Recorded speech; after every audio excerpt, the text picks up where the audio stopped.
ముఖ్యమంత్రి టీచర్ అయ్యారు. ఒక రకంగా టీచర్ పాత్ర పోషించారు చంద్రబాబు నాయుడు గారు.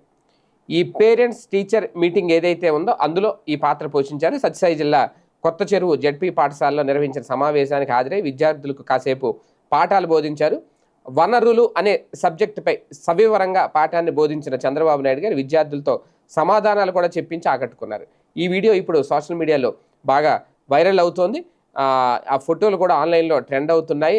అంటే ఒక రకంగా లోకేష్ గారు కూడా ఆయన పాఠం చెప్తుంటే బుద్ధిగా కూర్చొని పాఠం విన్నారట. అంటే ఆయన టీచరు తండ్రి స్థానంలో, అలాగే ఇక్కడ కొడుకు స్థానంలో స్టూడెంట్ అన్నట్టుగా నడిచింది.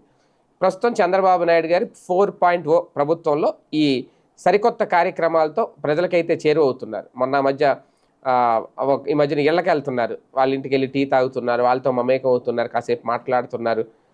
ప్రజలతోనే ఎక్కువ ఉంటున్నట్టుగా అయితే బాగా స్పష్టంగా అర్థమవుతుంది. ఇప్పుడు ఏకంగా ఒక టీచర్ పాత్ర అయితే పోషించారు, పాఠాలు కూడా చెప్పారు.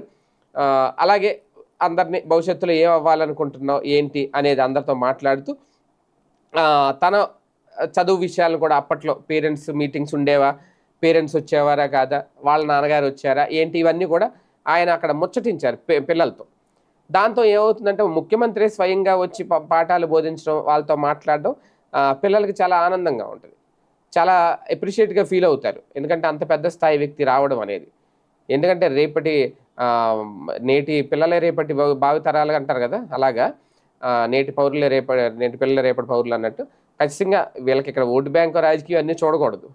కానీ మా భవిష్యత్తుకు ప్రభుత్వం ఒక మంచి బాట వేస్తుంది అనే ఒక ఆలోచన రావాలంటే ఇలాంటి కార్యక్రమాలు ఖచ్చితంగా చేయాలి. జగన్మోహన్ రెడ్డి గారు ఇలాంటి చేయకుండా ఆ సెక్రటేరియట్కి అతుక్కుపోవడం వల్లే తర్వాత ఏం చెప్పారంటే 2019-24 ముందు అయిపోయిన తర్వాత మీరు ఇంట్లోనే కూర్చోండి అని చెప్పారు ప్రజలు. అంటే ఇదొక మైనస్సా అంటే ఖచ్చితంగా మైనస్సే.